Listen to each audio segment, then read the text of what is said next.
Important question. क्यों हार रहा है विपक्ष लगातार सारे चुनाव?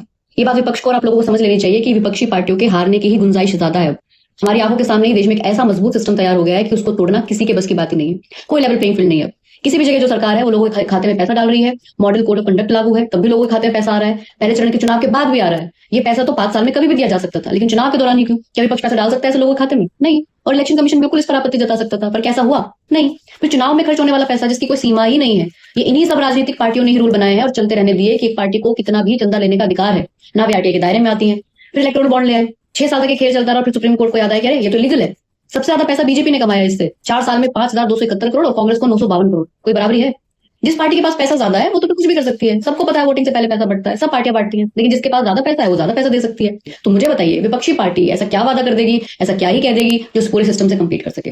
बेशक ये सभी पार्टियां चंदे के सिस्टम को बनाने के लिए जिम्मेदार हैं, इसलिए उनका कोई मोरल ग्राउंड ही नहीं है कुछ कहने का। लेकिन ये गलत आर्गुमेंट है कि हाँ सब एक जैसे ही हैं, सब ऐसा ही करते हैं, सीखो ऐसे चुनाव जीता जाता है। नहीं, ये गलत चीज को नॉर्मलाइज करना है। क्यों गलत चीज सीखनी है? ये लोकतंत्र है, जनता का काम है कि वो चुनाव में अंधे पैसे को नॉर्मलाइज ना होने दे। जनता का काम है कि इलेक्शन कमीशन से सवाल पूछे। जनता का काम है कि हर हाल में